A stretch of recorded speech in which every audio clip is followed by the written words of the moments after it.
माँ शारदे के चरणों में नमन। मैं कौशल भारद्वाज आपका सम्यक के ऑनलाइन प्लेटफॉर्म पर स्वागत करता हूं। कल हमने बात की थी संविधान की कुछ विशेषताओं की, और आज भी उस श्रृंखला को जारी रखते हुए जो कुछ शेष विशेषताएं हैं उनको कंटिन्यू करते हैं।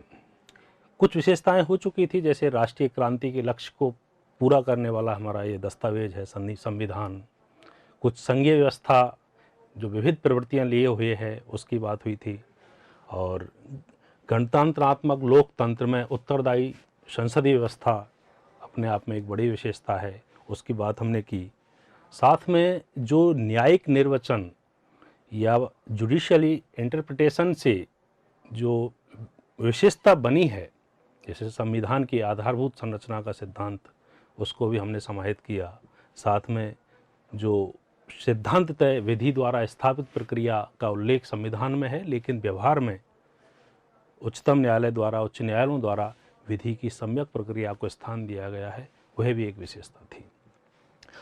अगली विशेषताओं की तरफ आगे बढ़ते हैं, और उम्मीद है कल की विशेषताएं आपको अच्छी लगी होंगी। अगली विशेषता लेते हैं न्यायपालिका से संबंधित। हमने संघीय व्यवस्था अपनाई है। संघीय व्यवस्था में सामान्यतः यह होता है कि संघ के लिए उच्चतम न्यायालय अलग होता है, वो संघीय कानूनों की समीक्षा करता है, और राज्यों के लिए उच्च न्यायालय होते हैं, वो अलग होते हैं, और वो राज्य के कानूनों की समीक्षा करते हैं। ना तो उच्च न्यायालय संघ के कानूनों की समीक्षा करते, और ना ही उच्चतम न्यायालय राज्य के कानूनों की समीक्षा करते, इंडिपेंडेंट होते हैं। लेकिन हमने यहाँ संघीय व्यवस्था में रहते हुए भी एकीकृत न्यायपालिका को अपनाया है। तो हमारी जो न्यायपालिका है वो एकीकृत है। नेक्स्ट जो भी नंबर है आपका 8-7 जो आप डाल रहे हैं उस पर एकीकृत एवं स्वतंत्र न्यायपालिका। दो लक्षण है हमारे, एकीकृत एवं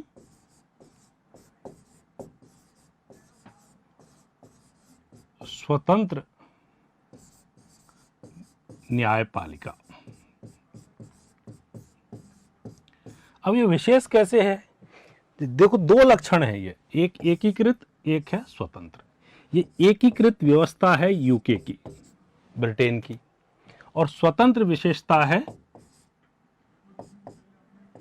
यूएसए की। स्वतंत्र से ब्रिटेन की व्यवस्था, जो न्यायिक व्यवस्था है, वह स्वतंत्र नहीं है। वहाँ अपर हाउस जो उच्च सदन है उनका हमारे यहाँ के राज्यसभा के समान है, हाउस ऑफ लॉर्ड्स, उसके सदस्य न्यायपालिका में शामिल होते हैं। जो उनका उच्चतम न्यायालय है तो वो स्वतंत्र नहीं है। दूसरी तरफ एकीकृत है, इंटीग्रेटेड, ऊपर से लेकर नीचे तक उनका हायरार्की सिस्टम है। यूएसए में यह एकीकृत नहीं है और ब्रिटेन में यह स्वतंत्र नहीं है। तो हमने दोनों विशेषताओं को लिया, यहाँ से एकीकृत को भी लिया और इस स्वतंत्रता को भी लिया, और स्वतंत्र न्यायपालिका की हमने स्थापना की। संविधान ने हमें एक अद्भुत न्याय व्यवस्था दी। उच्च न्यायालय के फैसलों की अपील उच्चतम न्यायालय में की जाती है, तथा राज्यों के कानूनों की समीक्षा उच्चतम न्यायालय में भी होती है, और संसद के कानूनों की समीक्षा उच्च न्यायालय में भी होती है। तो दोनों की कर सकते हैं। जैसे संसद है, इसके कानूनों की समीक्षा सुप्रीम कोर्ट भी कर सकता है और हाई कोर्ट भी कर सकता है। ऐसे ही जो राज्य के विधानमंडल हैं, विधानसभाएं जो कानून बनाती हैं, उनकी समीक्षा हाई कोर्ट भी कर सकता है और सुप्रीम कोर्ट कर सकता है। दूसरी तरफ जो मूल अधिकार हैं, नागरिकों के मूल अधिकार हैं, उनके संबंध में भी दोनों को क्षेत्राधिकार प्राप्त है। मूल अधिकारों के संबंध में हाई कोर्ट भी निर्णय दे सकता है आर्टिकल 226 के अंतर्गत, और सुप्रीम कोर्ट को भी क्षेत्राधिकार है आर्टिकल 32 के अंतर्गत। कोई राज्य का नागरिक है, मूल अधिकारों के अतिक्रमण पर डायरेक्ट सुप्रीम कोर्ट में अपनी याचिका दायर कर सकता है। इस तरह हमने एकीकृत एवं स्वतंत्र न्यायपालिका को अपनाया। नेक्स्ट विशेषता लेते हैं। जो प्रावधान है वो विशेष कैसे है, वही सिद्ध करना है यहाँ। बाकी विशेषताएं तो सब हैं, सब जगह न्यायपालिका होती है, लेकिन विशेष कैसे है वो हमें यहाँ सिद्ध करना है। अगली विशेषता लेते हैं, सार्वभौमिक वयस्क मताधिकार। सार्वभौमिक वयस्क मताधिकार ज़्यादातर देशों में है, लोकतांत्रिक देशों में है, लेकिन यहाँ क्या विशेष है उसमें? यहाँ उसमें विशेषता यह है कि हमने यह पहले दिन से, संविधान के प्रारंभ से ही लागू किया, जबकि अन्य देशों में ऐसा नहीं था। संयुक्त राज्य अमेरिका जो सबसे पहले संविधान लागू करने वाला था 1787 में, वहाँ 1920 में जाके संविधान में उन्होंने महिलाओं को मताधिकार दिया, जबकि हमने पहले दिन से, जिस दिन से संविधान लागू हुआ उसी दिन से महिलाओं को मताधिकार दिया। उसको इतने वर्ष लग गए, 87 से लेके 1920, लगभग 135 साल, 133 साल में जाके उसने महिलाओं को मताधिकार दिया। विकसित देश है, यूरोपियन कंट्रीज का सबसे विकसित माना जाता है स्विट्जरलैंड, उसने 1971 में महिलाओं को मताधिकार दिया है। भारत एक ऐसा देश है जिसने प्रारंभ से, इंग्लैंड में इतने लंबे समय से प्रजातंत्र है, वहाँ भी 1928 से जाके महिलाओं को मताधिकार दिया। इटली पुराना देश है, उसने 1948 में जाके महिलाओं को मताधिकार दिया। और भारत एक ऐसा देश है जिसने पहले दिन से, जिस दिन संविधान लागू हुआ उसी दिन से मताधिकार दिया।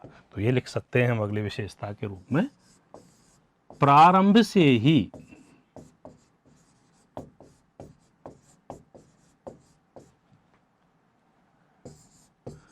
सार्वभौमिक यूनिवर्सल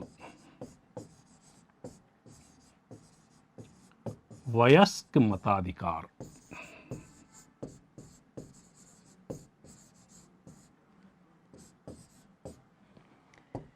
एक व्यक्ति को एक वोट का अधिकार है, बिना किसी प्रतिष्ठा के, बिना किसी आय की सीमा के, बिना किसी पद की सीमा के, सबको एक वोट, एक व्यक्ति एक मत का सिद्धांत अपनाया है। और एक व्यक्ति में महिला और पुरुष दोनों हैं, महिला एवं पुरुष दोनों को मताधिकार दिया गया है। ये इसकी एक विशेषता है, जबकि अन्य देशों में ऐसा नहीं हुआ था। यूएसए और इनके आप उदाहरण दे सकते हैं साथ में। हमने पहले दिन से ही ये व्यवस्था अपनाई। अगला ले सकते हैं, पंथ निरपेक्ष राज्य की स्थापना। भारत का जो विभाजन हुआ था वो धर्म के आधार पर हुआ था, और धर्म के आधार पर जब विभाजन हुआ, पाकिस्तान ने अपना राष्ट्रीय धर्म इस्लाम को घोषित कर दिया। तो उस समय संविधान सभा के सदस्यों ने यह मांग उठाई क्योंकि हमें हमारा देश हिंदू राष्ट्र घोषित करना चाहिए और हिंदू को राष्ट्रीय धर्म घोषित करना चाहिए। उन स्थितियों में बड़ी दुविधापूर्ण स्थिति थी कि भाई जब धर्म के आधार पर विभाजन हुआ तो स्वाभाविक सी बात है, इस्लाम, पाकिस्तान ने अपना राष्ट्रीय धर्म घोषित किया है, तो भारत को अपना राष्ट्रीय धर्म हिंदू घोषित करना चाहिए। जो हिंदूवादी व्यक्ति थे उनका ये मानना था। लेकिन नेहरू जी, अंबेडकर जी, पटेल जी, प्रसाद जी, जितने, मौलाना आज़ाद जी, ये लोग ऐसे थे जो उदारवादी मूल्यों को धारण करते थे, मानते थे, और उनका स्पष्ट मत था कि हमें धर्मनिरपेक्ष राज्य लागू करना है। तो हमने एक धर्मनिरपेक्ष, पंथ निरपेक्ष राज्य का प्रावधान किया। और हमारी जो पंथ निरपेक्षता है वो सकारात्मक है।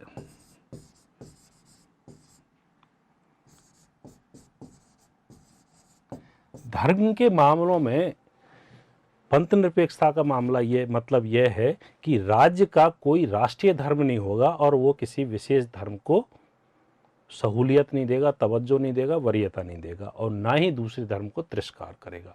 जो सकारात्मकता है वो है सर्वधर्म समभाव, सभी धर्मों के प्रति समभाव की भावना वाला है।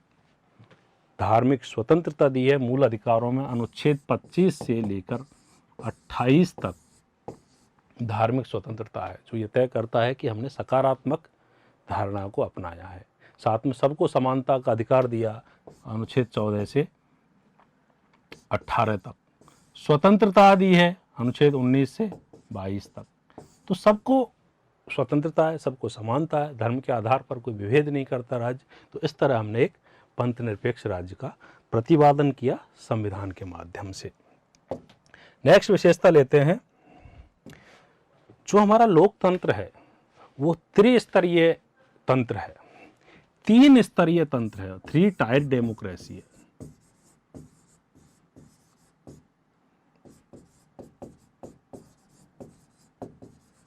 इसको कह सकते हैं कि विकेंद्रित शासन व्यवस्था है, डिसेंट्रलाइज लोकतंत्र है या विकेंद्रित शासन व्यवस्था है। विकेंद्रित शासन व्यवस्था है जिसमें संघ के स्तर पर, भारत के स्तर पर, राज्यों के स्तर पर और पंचायत नगर पालिका हो गई स्थानीय स्तर पर। यह संवैधानिक दर्जा है संसद, राज्य विधानमंडल और पंचायती राज को भी कॉन्स्टिट्यूशन के अमेंडमेंट 73 और 74 में संवैधानिक दर्जा दे दिया। इसके साथ ही हमने सहकारी समितियों को भी संवैधानिक दर्जा दिया है।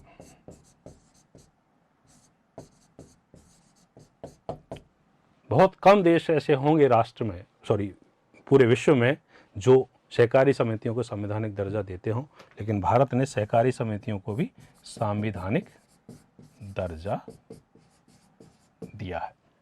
तो ये भी एक विशेषता हो सकती है। एक विशेषता लेते हैं आपातकाल की। आपातकाल में क्या विशेष है? आपातकाल में विशेष यह है कि राष्ट्र की एकता, अखंडता और संवैधानिक तंत्र की सुरक्षा करने के लिए आपातकालीन उपबंधों का प्रावधान किया गया है। तो केवल आपातकाल लिख देंगे तो उससे पार नहीं पड़ेगी, बल्कि उसको पुष्ट करने के लिए लिखना पड़ेगा कि राष्ट्रीय एकता, अखंडता को सुनिश्चित करने और राज्यों में संवैधानिक तंत्र की सुनिश्चितता करने के लिए आपातकालीन प्रावधानों का उपबंध किया है। तो राष्ट्र की सुरक्षा और साथ में संवैधानिक तंत्र, जब राज्यों में संवैधानिक तंत्र हो जाए, और साथ ही वित्तीय संकट की सुरक्षा करने के लिए उपबंधों का प्रावधान किया है। राष्ट्रीय सुरक्षा 352 के तहत कर सकते हैं, संवैधानिक तंत्र यदि राज्यों में फेल हुआ है 356, और वित्तीय संकट है तो 360। ये ऐसे प्रावधान हैं जो हमारे देश की स्वतंत्रता की रक्षा करते हैं, सुरक्षा करते हैं, संवैधानिक तंत्र की सुरक्षा करते हैं और वित्तीय संकट के हल की। इसको पूरा अलग से लेंगे जब लेंगे। तो इस तरह की ये विशेषताएं हैं।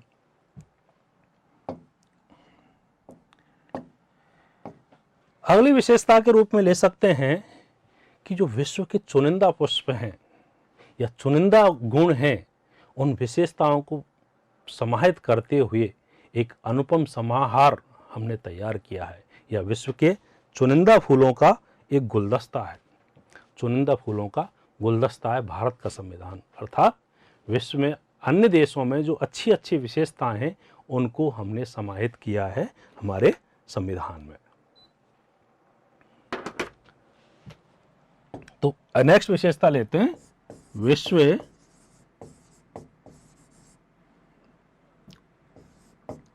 की श्रेष्ठ विशेषताओं का समाहार।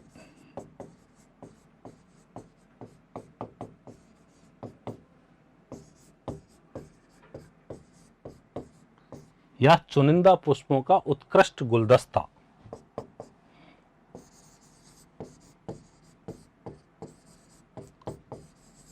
विश्व के बागानों से हमने अच्छे अच्छे फूल चुने, फ्लावर्स चुने और अच्छा एक बुके बनाया, उसका चुनिंदा पुष्पों का पुष्प गुच्छ।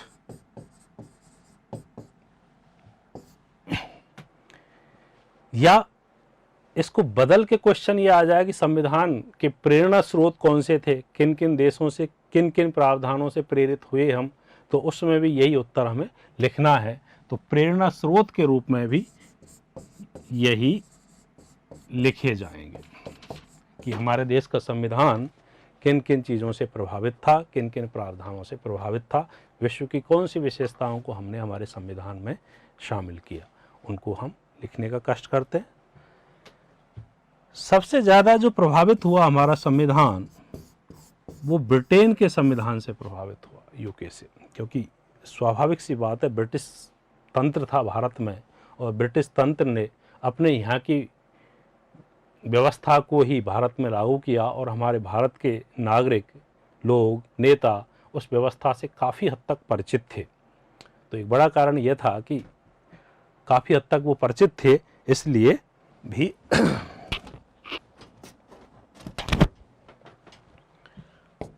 ब्रिटेन से कौन कौन सी विशेषताएं ली, जैसे संसदीय व्यवस्था में ब्रिटेन से प्रभावित, इसके अलावा विधि का शासन, रूल ऑफ लॉ, यहां से लिया। संसद में दो सदन, उच्च सदन और निम्न सदन, राज्यसभा और लोकसभा जो है, हाउस ऑफ लॉर्ड्स था वहाँ और हाउस ऑफ कॉमन्स था, हमने राज्यसभा और लोकसभा के रूप में लिया। तो द्विसदनीय व्यवस्था ब्रिटेन से ली। जो विधायी प्रक्रिया है या विधि निर्माण की प्रक्रिया है, कैसे बिल प्रस्तुत होगा, उसके वाचन होंगे, फिर वोटिंग होगी, दूसरे सदन में जाएगा, राष्ट्रपति के हस्ताक्षर होंगे, तो विधायी प्रक्रिया भी ब्रिटेन से प्रभावित थी। इसके अलावा जो संसद के विशेषाधिकार हैं ये भी यहीं से प्रभावित थे, संसदीय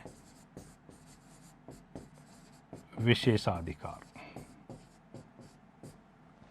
और जो रिट जारी की जाती हैं, परमाधिकार रिट, तो वो भी यहां से परमाधिकार रिट, ये कुछ ऐसे प्रावधान थे जिनमें हम ब्रिटेन से प्रभावित थे। अगला जो देश है वो है संयुक्त राज्य अमेरिका, यूएसए। यहां से जिनमें हम प्रभावित थे, एक तो था मूल अधिकार,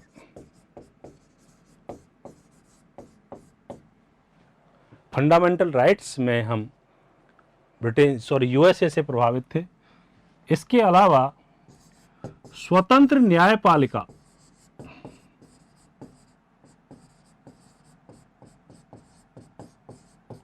स्वतंत्र न्यायपालिका का प्रावधान भी काफी हद तक यहां से प्रभावित था। फिर सुप्रीम कोर्ट और हाई कोर्ट के न्यायाधीशों को जो हटाने की प्रक्रिया है वह भी यूएसए से प्रभावित थी। पद से हटाने की प्रक्रिया जो है, पदच्युत करने की जो प्रक्रिया है, वह भी यूएसए से प्रभावित थी। इसके अलावा उपराष्ट्रपति का पद, वैसे जब ये मूल टॉपिक दोबारा हम पूरा टॉपिक शुरू करेंगे, वहाँ स्टार्टिंग में भी बताएंगे कि ये कहाँ से प्रभावित था, कैसे प्रभावित था। और राष्ट्रपति पर महाभियोग लगाने की प्रक्रिया,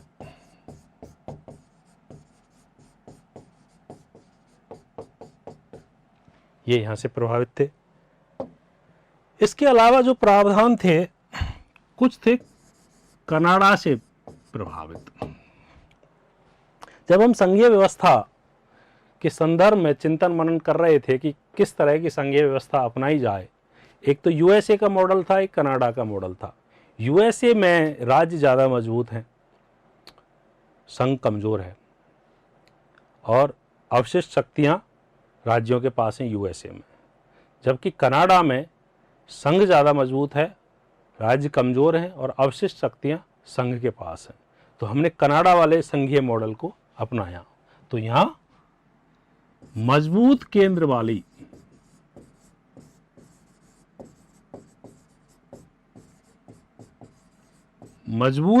वाली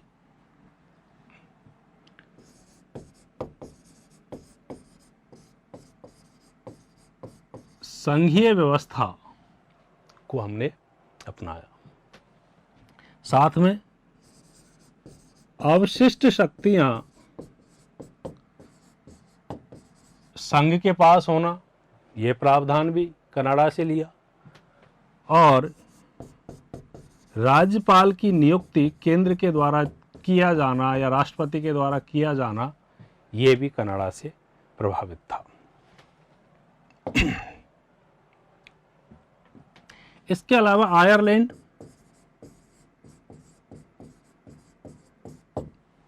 आयरलैंड से जो चीजें प्रभावित थीं उनमें था राज्य की नीति के निर्देशक तत्व, director principle of state policy, DPSP जिनको कहते हैं, ये यहाँ से प्रभावित थे। साथ ही राज्यसभा में कुछ पद मनोनीत किए जाते हैं, कुछ सांसद मनोनीत किए जाते हैं। राष्ट्रपति को 12 सांसद मनोनीत करने का अधिकार है। ये प्रावधान भी आयरलैंड से था, राज्यसभा में सदस्य मनोनीत किए जाने का। आयरलैंड में काउंसिल ऑफ स्टेट्स है, उसमें 7 पद रिजर्व किए जा सकते हैं। 7 पदों तक संघ मनोनीत कर सकता है। वहाँ का प्रेसिडेंट 7 पद आयरलैंड में मनोनीत करता है। हमने यहाँ 12 पद का प्रावधान किया। राज्यसभा में सदस्य 12 मनोनीत किए जाते हैं। ये आयरलैंड से लिया।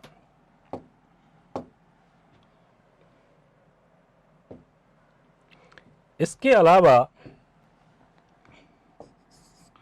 दक्षिण अफ्रीका,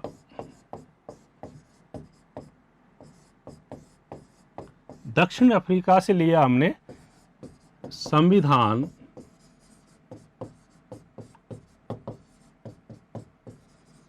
संशोधन प्रक्रिया। संविधान संशोधन प्रक्रिया के अलावा राज्यसभा में सदस्यों का निर्वाचन कैसे हो, यह प्रावधान भी दक्षिण अफ्रीका से प्रभावित था। राज्यसभा में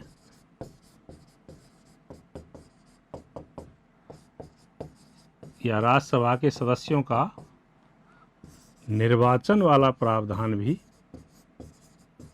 यहां से प्रभावित था।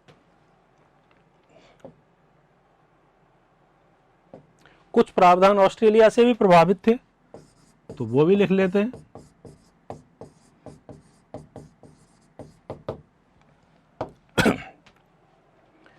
समवर्ती सूची एक अच्छी, जब हम संघीय व्यवस्था पढ़ेंगे तो वहां इसको और क्लियर करेंगे। तो यहां से लिया हमने समवर्ती सूची का प्रावधान। दूसरा, जो संयुक्त बैठक होती है संसद में, वह भी ऑस्ट्रेलिया से प्रभावित था कि संसद में जो संयुक्त बैठक का प्रावधान है, यह भी ऑस्ट्रेलिया से प्रभावित था। इसके अलावा जर्मनी, जर्मनी का बाइमर संविधान है।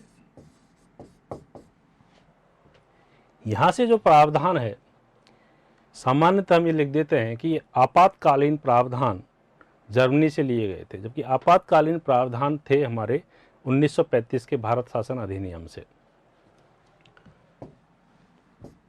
यहां से जो प्रावधान था वो ये था कि आपातकाल के समय मूल अधिकारों को जो प्रवर्तन कराने का अधिकार है, लागू करवाने का अधिकार है, वह स्थगित किया जा सकता है।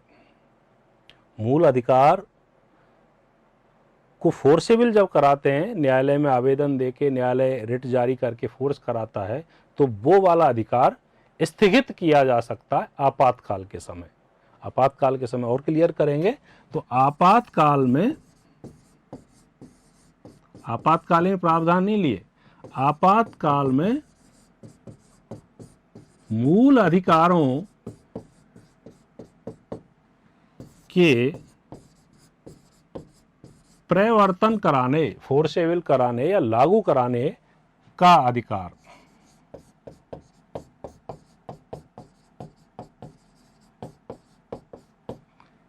स्थगित हो जाता है, सस्पेंड हो जाता है, समाप्त नहीं होता, स्थगित हो जाता है। जब भी आदेश के द्वारा उसको वापस लेंगे घोषणा को, ये तुरंत लागू हो जाएगा। तो ये जर्मनी से लिया।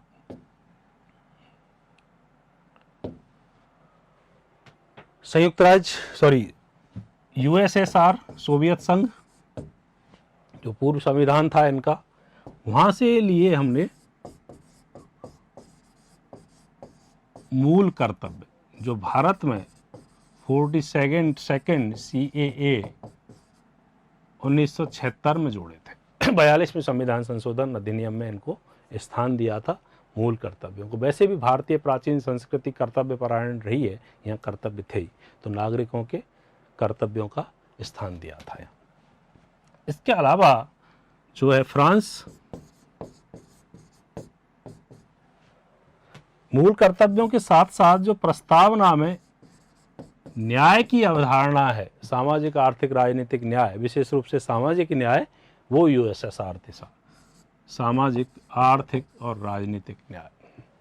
फ्रांस से जो प्रावधान था वो थी गणतंत्रीय व्यवस्था, रिपब्लिक। गणतंत्रीय व्यवस्था फ्रांस से प्रभावित थी। साथ में ही जो देश का में स्वतंत्रता, समता और बंधुता के आदर्श हैं, वो फ्रांसीसी क्रांति के आदर्श थे, उनको भी हमने यहाँ से लिया। और देश का में आदर्श क्या है? स्वतंत्रता, समता, समता मतलब समानता, और बंधुता के आदर्श भी हमने यहां से लिया। फ्रांस से प्रभावित थे। फ्रांस के अलावा जापान,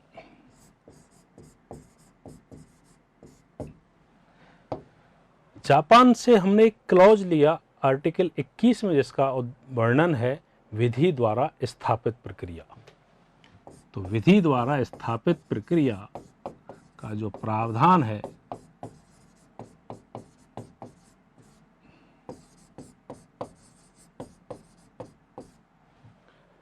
इसका उल्लेख मिलता है, पानी पी लेता हूं, जापान के उसमें।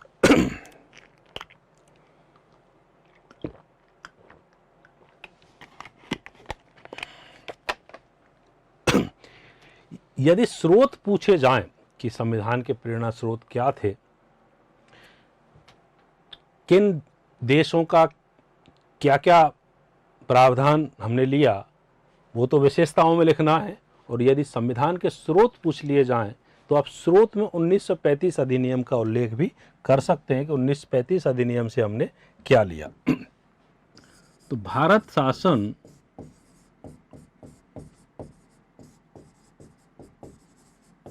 अधिनियम 1935, बहुत बड़ा भाग हमने यहाँ से लिया। और कुछ लोगों का ये आक्षेप था, बल्कि श्रीनिवासन जी ने यह कहा था कि ये भारत का संविधान 1935 के अधिनियम की कार्बन कॉपी है। काफ़ी बड़ा नो डाउट हमने यहाँ से लिया था, और वो इसलिए लिया कि हमारी परिस्थितियों के अनुकूल प्रावधान थे, इसलिए हमने ले लिया, और कोई समस्या वाली बात है नहीं। इसमें क्या था? संघीय व्यवस्था इस एक्ट में थी, हालांकि वो लागू नहीं हो पाई थी, लेकिन उस एक्ट में प्रावधान था। तो संघीय व्यवस्था का यहाँ उल्लेख था। बहुत बड़ा प्रशासनिक जो तंत्र है, प्रशासन कैसे काम करता है, कार्यपालिका के अधीन जो प्रशासन तंत्र है, सेक्रेटरीट, कलेक्टर, SDM, तहसीलदार, वो पूरा प्रशासन, काफी बड़ा भाग यहाँ से लिया हमने सीधा ही। ICS ऑफिसर्स, PCS ऑफिसर्स, वो पूरा का पूरा यहाँ से लिया। जो प्रशासनिक तंत्र है उसका उल्लेख यहाँ। आपातकालीन उपबंध,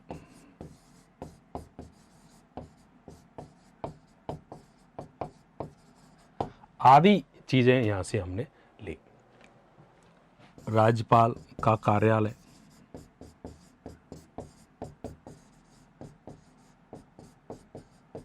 ये ऐसे प्रावधान थे जो भारत शासन अधिनियम 1935 से प्रभावित थे। अगली विशेषता देखते हैं हम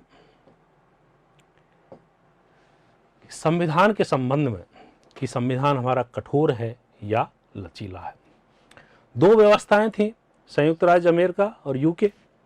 संयुक्त राज्य अमेरिका में संविधान संशोधन बहुत मुश्किल काम है। वहाँ पहले दोनों सदनों का बहुमत चाहिए, उसके अलावा राज्यों का भी बहुमत चाहिए, 2/3 बहुमत वहाँ चाहिए। बहुत कठोर व्यवस्था है वहाँ। और उसके बाद सुप्रीम कोर्ट बैठा है वहाँ, स्वतंत्र न्यायपालिका। न्यायपालिका जो कह दे वो कानून है वहाँ, उस पर आक्षेप करना बहुत मुश्किल है।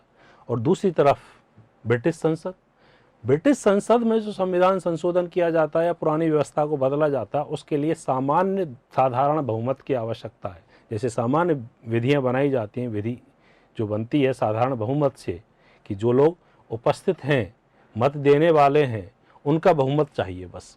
और कोरम है 10%, टोटल आए 20%, 11% ने उनमें से पक्ष में वोट दे दिए, तो पूरे संविधान का ढांचा केवल 11% लोग बदल सकते हैं। इवन 11% ही लोग आए और 6% ने वोट दे दिया तो 6% बदल सकते हैं। तो ब्रिटिश संविधान है बहुत लचीला है, और यूएसए का जो संविधान है बहुत ही कठोर है। हमने जो संविधान रखा वो दृढ़ता के साथ गत्यात्मकता वाला रखा, कि वो डायनेमिक भी हो और स्थिर भी हो। तो हमने कठोरता और लचीलापन दोनों विशेषताओं को अपनाया। तो संविधान में लिख सकते हैं, दृढ़ता के साथ गत्यात्मक संविधान, डायनेमिक संविधान।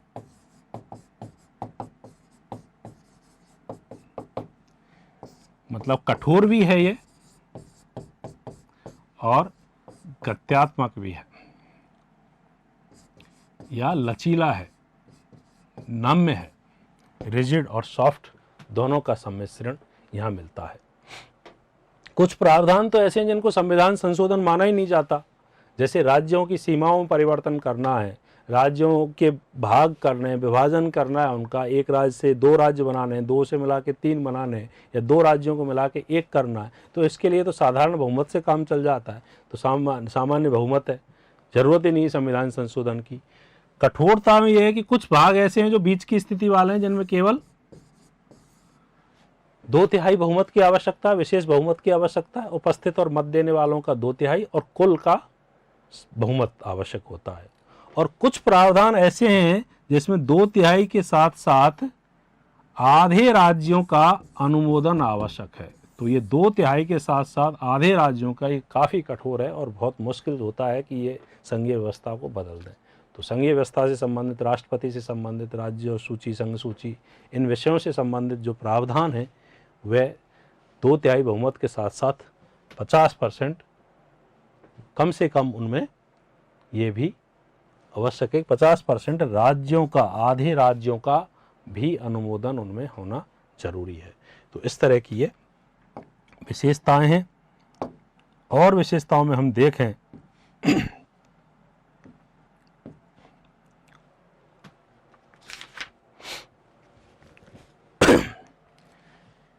इतनी विशेषताएं जो हैं, इनको 100 शब्दों में लिखना बड़ा मुश्किल है। यदि इन विशेषताओं को हम 100 शब्दों में लिखने लगें तो बहुत मुश्किल हो जाएगा कि 100 शब्दों में कैसे लिखें इनको। 100 शब्दों में लिखना इनको संभव नहीं है। वहाँ केवल आप हेडिंग डाल के ही काम चला सकते हैं। कोई एक सिंगल विशेषता आ गई तो आप के पास स्कोप रहता है कि उसका विवरण आप प्रस्तुत कर दें, अन्यथा आपके पास ये स्कोप नहीं है कि हर विशेषताओं को बढ़ा चढ़ा के लिखें।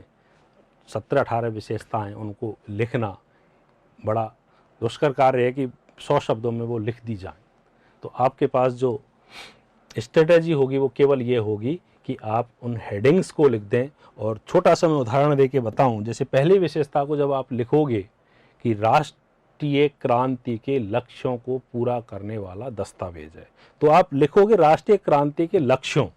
तो लक्ष्यों के बाद आप लिख दोगे जो लक्ष्य थे, न्याय, समानता, स्वतंत्रता, लोकतंत्र, विधि का शासन, ये लिख के आप इस तरह काम चला सकते हैं इन चीजों को।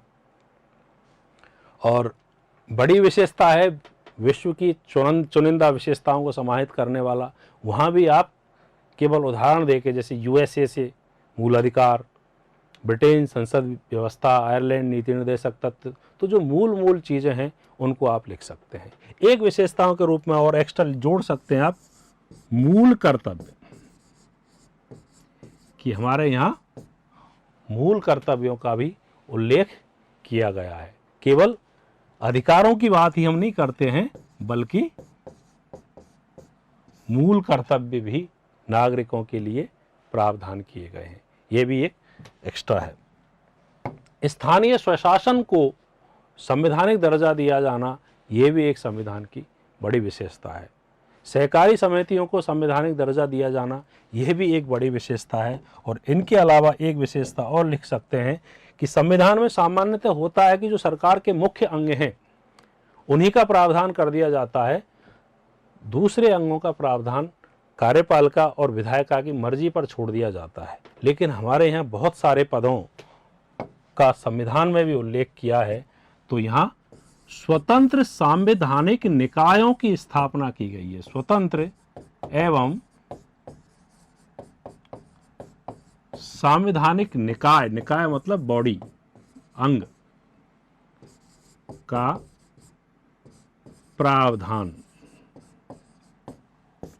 मर्जी पर नहीं छोड़ा है, यहाँ बाकायदा उसकी गठन शक्ति, उनको हटाने के प्रक्रिया, उनके अधिकार, कर्तव्य, सबका उल्लेख किया गया है यहाँ। तो उनमें विशेष रूप से है निर्वाचन आयोग।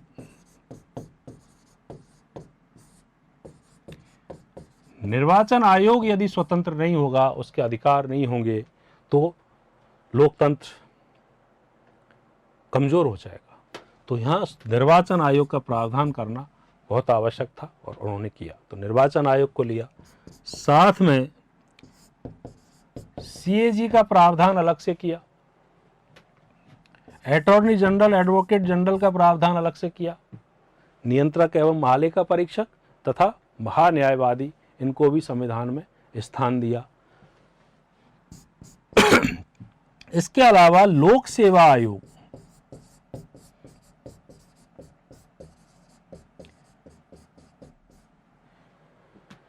जो विधायिका कानून बनाती है या लक्ष्य हैं, वो कार्यपालिका को क्रियान्वित करने के लिए दिए जाते हैं, और कार्यपालिका में वह काम किया जाता है प्रशासनिक वर्ग के द्वारा, प्रशासनिक तंत्र के द्वारा। तो उस प्रशासनिक तंत्र की नियुक्ति और पद की सुरक्षा के लिए आवश्यक है कि लोक सेवा आयोग हो, लोग अपनी मन मर्जी से भर्तियां नहीं कर लें। तो उसके लिए किया गया प्रावधान लोक सेवा आयोग का। इसके अलावा जो प्रावधान है, अनेक आयोग हैं जो हमारे दलित, वंचित वर्ग हैं, जनजातीय वर्ग हैं, उनकी सुरक्षा के लिए है। अनुसूचित जाति आयोग, अनुसूचित जनजाति आयोग, और अभी प्रावधान कर दिया ओबीसी आयोग, NCBC, national commission for backward classes का भी प्रावधान यहाँ कर दिया। तो ये भी एक विशेषता है और काफ़ी अच्छी विशेषता है, जिसमें यहाँ का मर्जी पर नहीं छोड़ के अलग से उनको संवैधानिक दर्जा दिया गया है। तो इस तरह की कुछ विशेषताएं यहाँ हैं। इन विशेषताओं का अपना स्थान है और शब्दों में बांधने की कोशिश की है। कुछ आपत्तियां और हो सकती हैं, या पूछा जा सकता है कि आपत्तियां क्या हो सकती हैं, तो थोड़ा सा जिक्र कर लेते हैं संविधान पर क्या आपत्तियां हैं, संविधान की क्या आलोचना की जाती है। कि संविधान जो हमारा इतना बढ़िया है, देखो कितना भी सुंदर कुछ भी बना लो, लेकिन उसकी आलोचना करने वाले, बुराई करने वाले, कोई ना कोई अपवाद आपको मिल ही जाएंगे। तो उनमें आपत्तियों में जिसका नंबर आता है, जो आलोचना है, आपत्ति है, आक्षेप है, उनमें कह सकते हैं एक आक्षेप तो ये लगता है कि हमारा जो संविधान है वो उधार का संविधान है, पैबंदगिरी की गई है, हौच पौच कॉन्स्टिट्यूशन है। तो पहले आलोचना की जाती है कि ये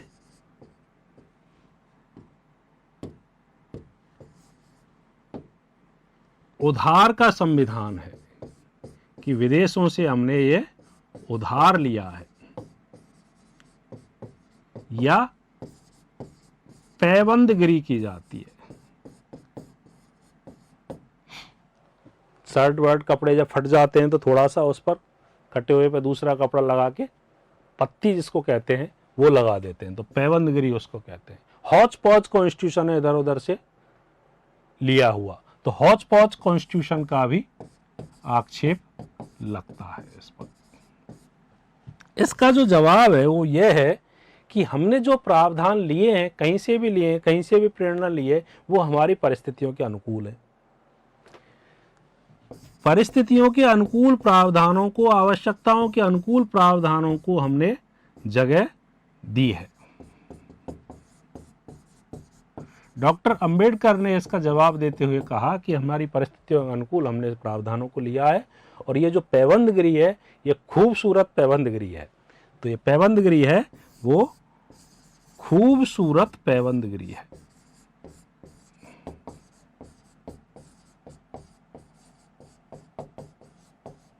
खूबसूरत पैबंदगिरी। एक आक्षेप लगता है कि ये भारत शासन अधिनियम 1935 के कार्बन कॉपी है। 1935 की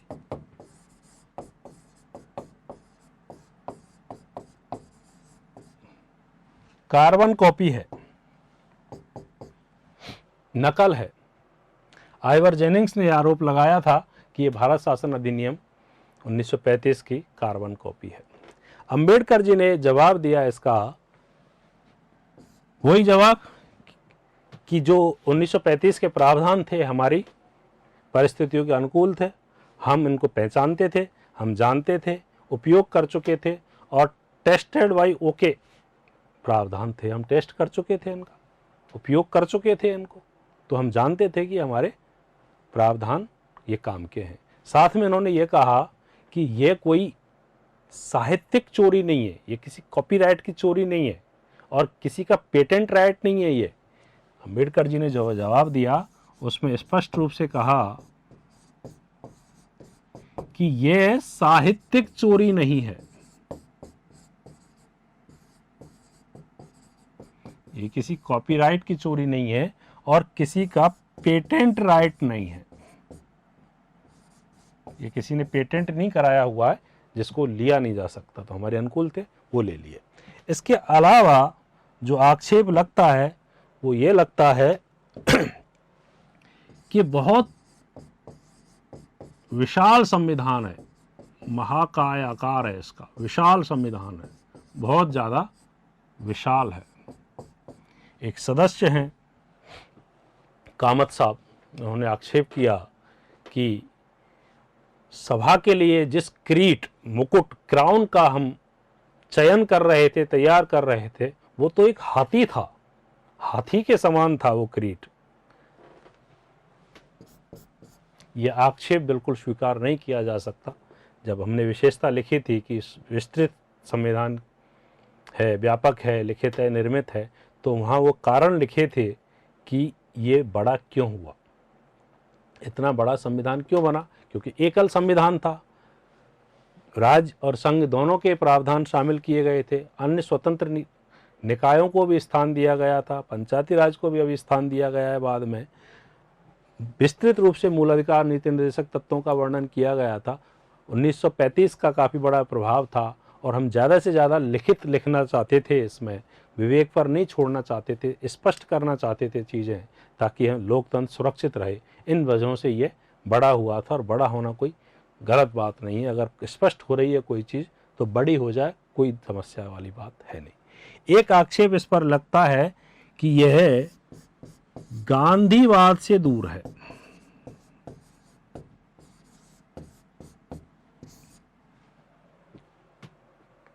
के हनुमंतैया और प्रकाशम जी ने, टी प्रकाशम जी ने आक्षेप लगाया कि ये गांधीवाद से दूर है, कि गांधीवाद के जो सिद्धांत हैं उनको इसमें समाहित नहीं किया गया है। ये आक्षेप भी गलत है, क्योंकि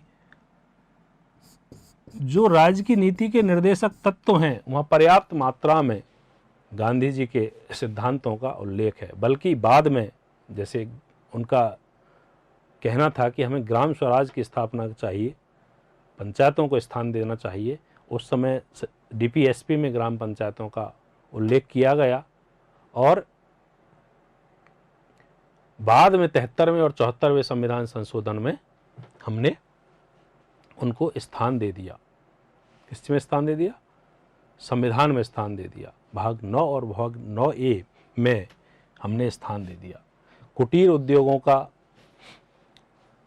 शराब बंदी का, गौवध निषेध का, ये सब वो चीज़ें हैं सामाजिक न्याय से जुड़ी हुई जो गांधीवाद के नज़दीक हैं।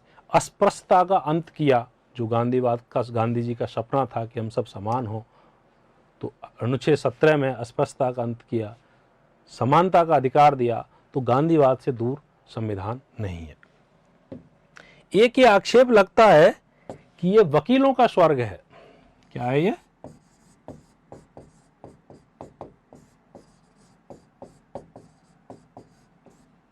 वकीलों का स्वर्ग है कि इसके जो प्रावधान है, जो वकीलों के स्वर्ग का आइवर जेनिंग्स ने इसको,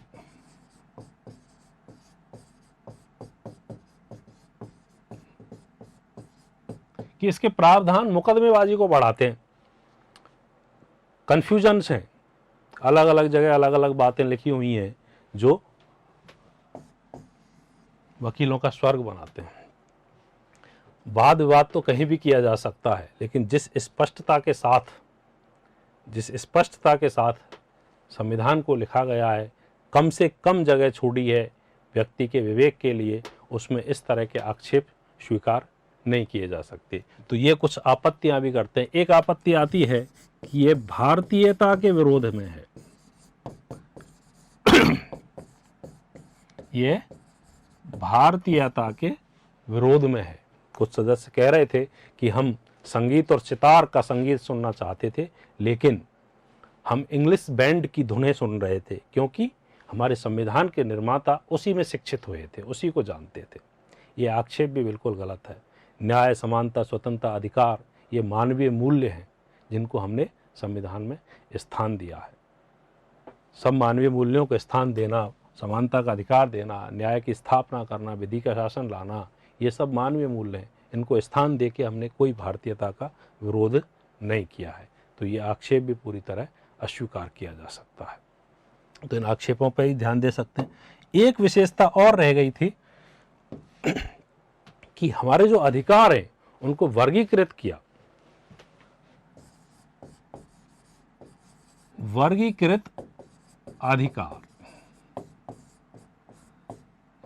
इन अधिकारों का क्लासिफिकेशन किया दो भागों में, एक प्रवर्तनीय, एक गैर प्रवर्तनीय, अप्रवर्तनीय, फोर्सेबल और अनफोर्सेबल। लागू कराए जा सकते हैं कोर्ट से एक, तो दूसरे लागू नहीं कराए जा सकते। एक तो है प्रवर्तनीय, जिनको कोर्ट के माध्यम से लागू किया जा सकता है, और दूसरे हैं अप्रवर्तनीय, अनफोर्सेबल।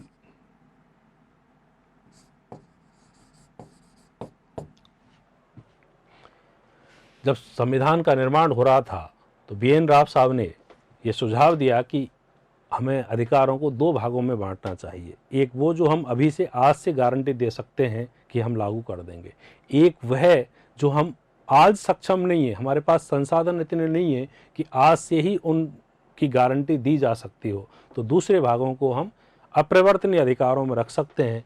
तो इनको जोड़ा भाग 3 में मूल अधिकार के रूप में, और जो अप्रवर्तनीय थे उसके लिए निर्देश दे दिए कि ठीक है, आज आप सक्षम नहीं है, लेकिन जैसे जैसे राज्य के पास संसाधन होते हैं, सक्षम होता है, तो वह इनको लागू करे, अपनी नीतियों में शामिल करे। ऐच्छिक नहीं है, नीतियों के मूल आधार हैं वो, तो उनकी नीतियों के आधार हैं, प्रवर्तनीय नहीं है। भाग 4 में नीति निर्देशक तत्वों को स्थान दिया गया। तो वर्गीकृत अधिकार है, एक तो प्रवर्तनीय मूल अधिकार भाग 3 में है, दूसरे अप्रवर्तनीय भाग 4 में है। ये DPSP के रूप में है। ये संविधान की विशेषताओं से संबंधित बातें हुई हैं। आगे नए टॉपिक के साथ नई क्लास में पुनः मिलते हैं। तब तक के लिए नमस्कार, धन्यवाद।